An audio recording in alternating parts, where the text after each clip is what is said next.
Hi, I'm Dave Gardy for Cybersecurity TV from our studios here near Washington, D.C. for this special presentation in the Squirrel Compliancy Solutions TV series.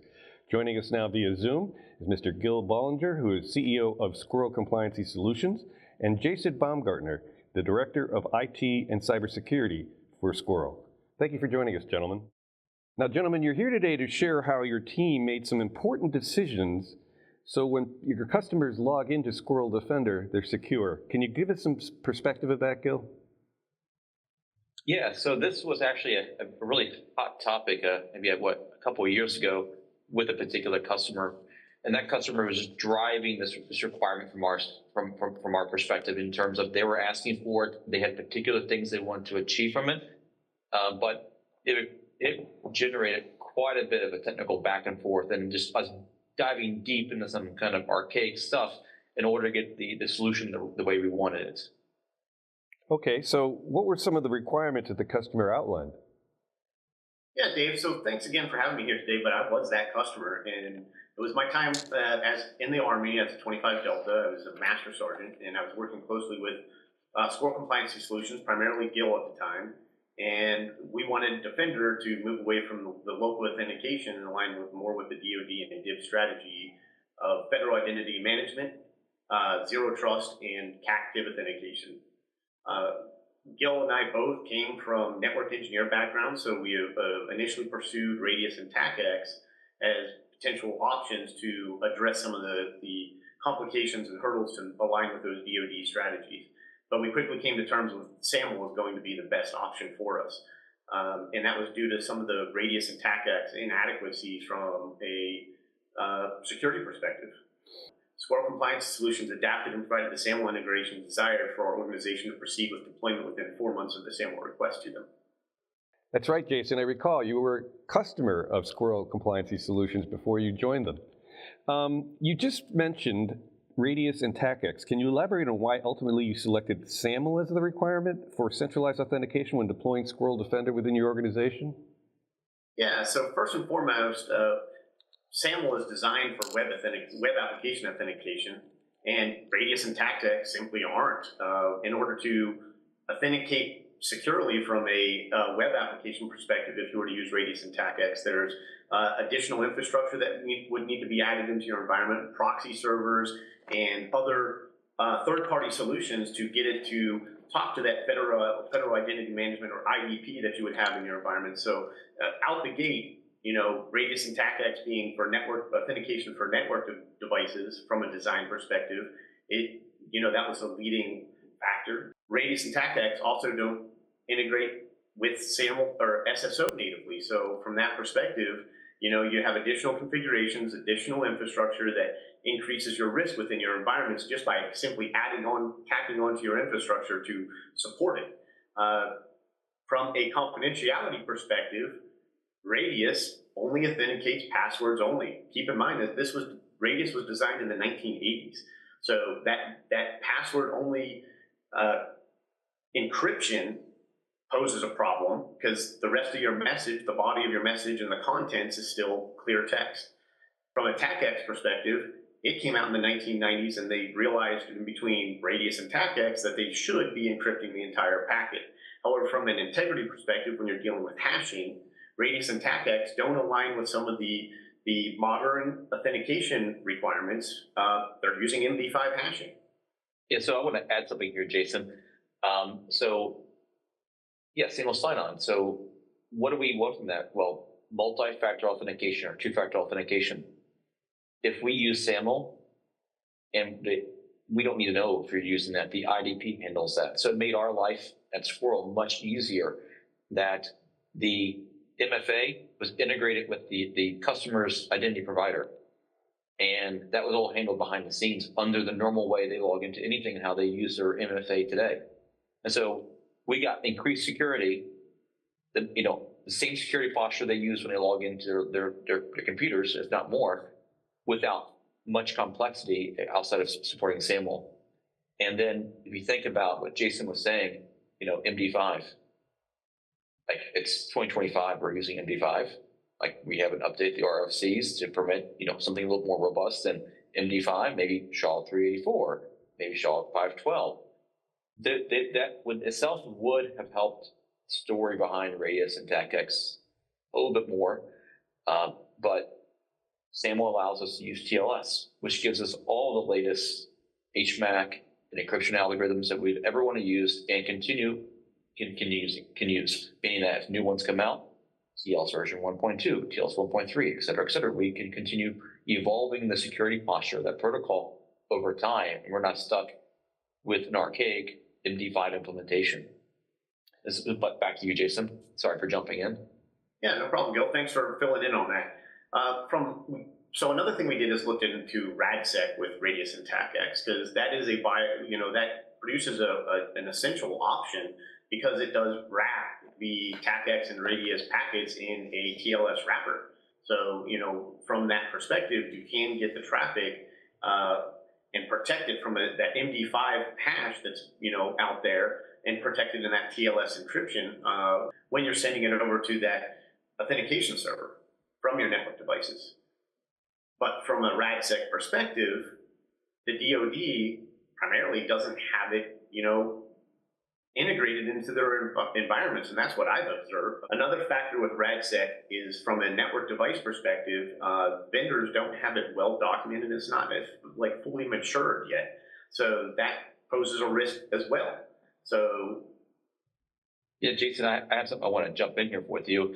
I think we did a quick search. I think RadSec support was added in iOS XE 17.6, which was either released in July of 2020 or July of 2021. So only the relatively recent generations of Cisco devices support RadSec. And most of the environments that we deal with have a mixture of older and newer devices.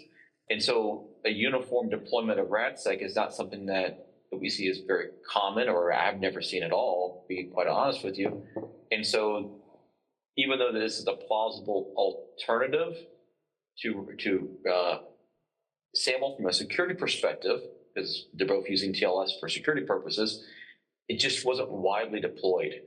And again, it just wasn't, I think, what designed to fit the single sign-on, the MFA integration with the IDPs that we traditionally want to see. And on top of that, it's not easy to configure if you've actually ever dealt with it. So the overhead on it, is complex, and that's probably why you're not seeing it, in production environments as much as what it should be when Radius and TACX are, solutions are being used. From the DISA STIG perspective, and even the SRGs that are coming from DISA, you don't see a lot of reference or any reference to RadSec that I can recall. So that implementation guidance on how to properly configure and secure RadSec is also a concern.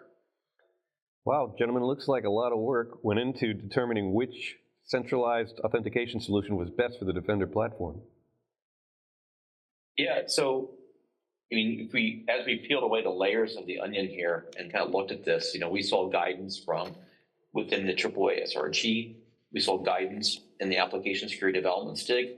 And if we go to the network side, we saw guidance at the various vendor NDM STIGs, iOS XE, NDM, Juniper's NDM STIGs, things like that. And like the NDM STIGs that are made for the vendors, they really hone in on SSH security, like very well in terms of the HMACs and the encryption algorithms that are supported. But if you look at over what they say for Radius and TACX, while the AAA SRG really hones in on the requirement, the NDM kind of is light on that area and kind of doesn't really push RadSec very much, if at all, and really pushes people to Radius or TACX for the majority of it. So this really highlighted what I thought was a kind of a gaping hole in security that most network engineers don't even think about. We grew up using Radius and TACX, don't think much of it, and this highlights some of the challenges. And I have to say, I'm happy Jason, as a customer, steered us as a company over to SAML, because otherwise we would have spent a lot of time implementing an insecure protocol with many attack vectors and many security risks. And Jason really kind of guided us through that process as a customer. And things that most people don't really realize about Jason, because he's a very modest person, is he has a master's of science in information assurance and cybersecurity. He's probably the most credentialed IE person I have ever met. And he has a CISSP, a GSNA, a GSLC, and a GSED. All of this expertise he gained when he was working, as a uniformed personnel in the Army. And so I just want to thank Uncle Sam for training, such a great resource for me to be able to use.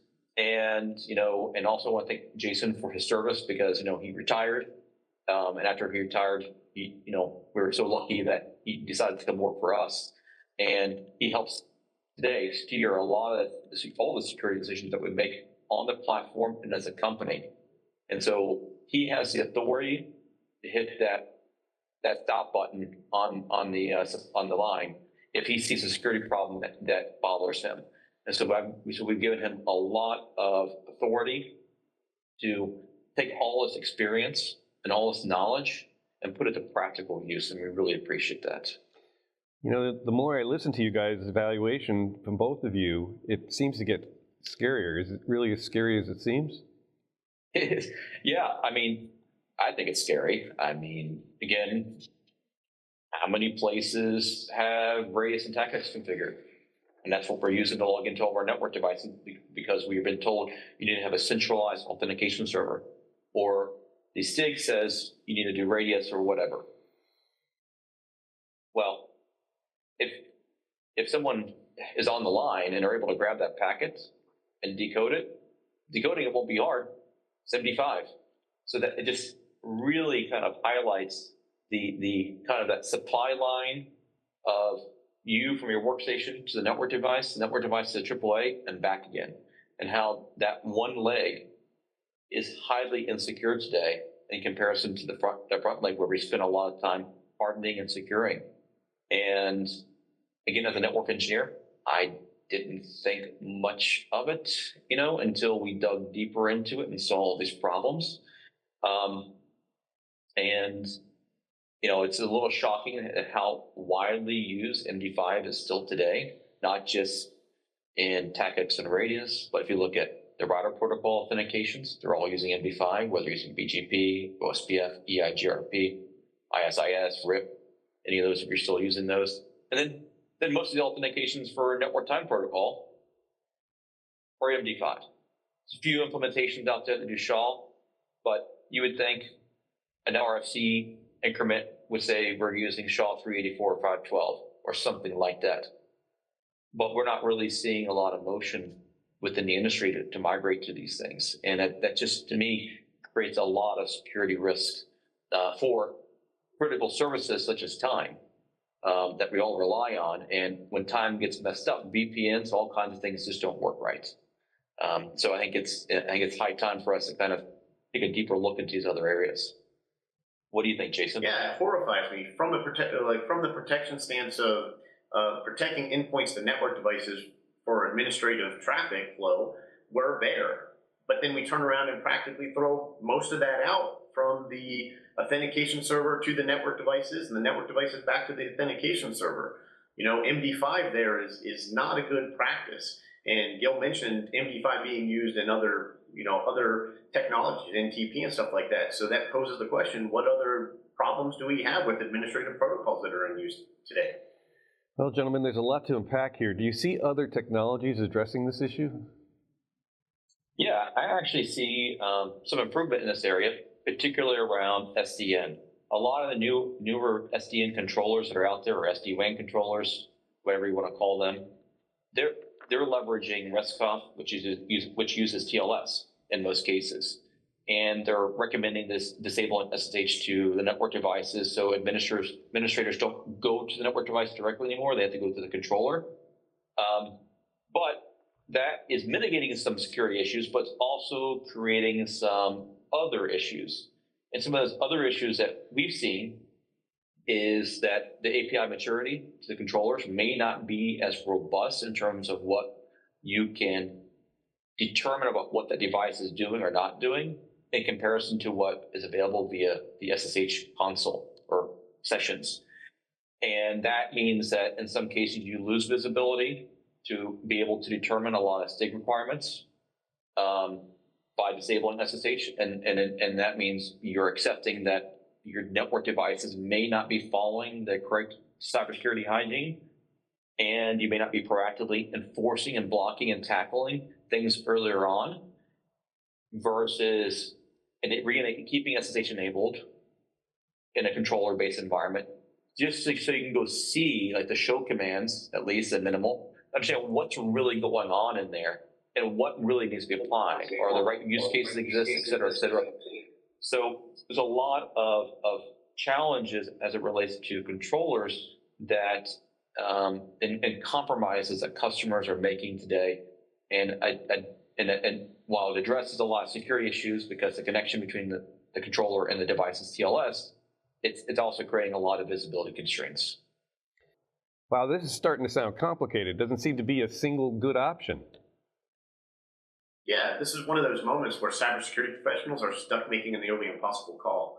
They're caught between a rock, a hard place, with a brick wall right behind them. And as we continue to progress with SDN and Zero Trust, there's growing pressure to disable legacy protocols like SSH completely. From a security architecture perspective, this makes sense, but it has real-world operational environment challenges. It opens up a whole new set of problems, and from that perspective, a lot of the tools counted on for audit and compliance and security control validations, like Squirrel Defender, still rely heavily on SSH and traditional methods to do their jobs. And that's partially due to the fact that there's RESTconf and NetConf API calls that our vendors are supporting for their SDN platforms is not mature enough or flexible enough for those audit and compliance solution tools to get in there and validate the security controls effectively. Yeah, I want to add one other area in here. You could also look at this from the perspective that if you leave SSH open or disable SSH, it's the devil that you know versus the devil that you don't know. And which is worse? Is not knowing something worse than knowing something, right? Meaning if you leave SSH open and you have that knowledge about these security issues and you're able to address them versus keeping SSH off and only relying on the APIs, knowing that there'd be some things currently today that you may not be able to determine and understand and be able to apply or know that you need to apply from a security perspective, is that worse? I think this is a discussion or a topic that every customer in their organization has to grapple with and figure out what is the best course of action for them. But they need to go into it knowing that there's no perfect solution here. You're gonna hurt yourself one way or the other in terms of visibility or creating attack vectors.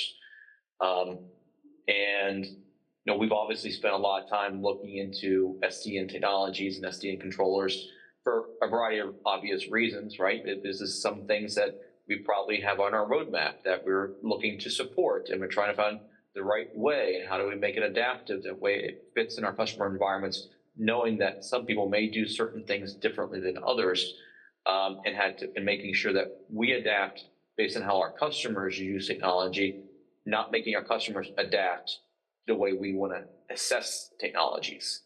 And so this is a huge kind of, again, struggle I see out there with this new breed of SDN controllers versus the legacy model that we've had in the past. I also want to do a shout out to a particular team within DISA. The STIG team, you're writing the STIGs, you're developing the STIGs, you have a help desk that helps defenders in uniform, defenders like us, ask questions, get clarifications. You're also there to provide clarifications to the auditors who may not have the familiarity with particular requirements as you do as the writers and understand what are you trying to really do. This helps considerably, immensely. Imagine if we as defenders had to read 853, NIST 853, and try to figure out what that means to Oracle, Postgres, MySQL, Linux, Windows, web browsers, the list goes on, or read an SRG, which is very high level also. provides a little bit more guidance, but a very high level, versus the implementation guide that says on this Oracle database, or on this version of the Oracle database, on Postgres, on MySQL, on your Firefox web browser, et cetera, et cetera. These are the things you need to do in order to secure it and have good security hygiene. The work that they do is unmatched in the industry. There's no one else in the entire industry, outside of DoD or otherwise, that provides a playbook that is as detailed and as robust as the SIG team provides. And I just want to thank you. I think you're the unsung heroes out there that have been working tirelessly to develop these things and maintain them. And it makes all of our lives much easier. Now, I think some people are frustrated with the level of details that sometimes you ask us to go through and the volume of things that we need to implement. But I can't even imagine what our lives would be like without you. The volume of cybersecurity issues within the DoD today is at an unacceptable level in my view. But if we didn't have the SIGs, it would be utterly blind, deaf, and dumb at that point. We'd be completely oblivious because everyone would have their own opinion about what is the right thing to do. And you know what happens when all of us make assumptions? It's not good stuff. So again, thank you for all the hard work. Wow, gentlemen, this has been an excellent conversation, lots of content, and very informative. Where would people go if they want to learn more about the subject? Yeah, I think that the best thing to do is just to go to our website, www.squirrelcs.com, and reach out. And if you have questions about any things that we've discussed on this recording, feel free to reach out, and we can come back and contact you and talk to you about it. That's www.squirrelcs.com. We've been speaking with the CEO of Squirrel Compliancy Solutions, Mr. Gil Bollinger, and Jason Baumgardner, who is the Director of IT and Cybersecurity. Thank you, gentlemen. Thank you. Thank you. I'm Dave Gardy for Cybersecurity TV and another in the series of Squirrel Compliancy Solutions TV programs. Thanks for watching.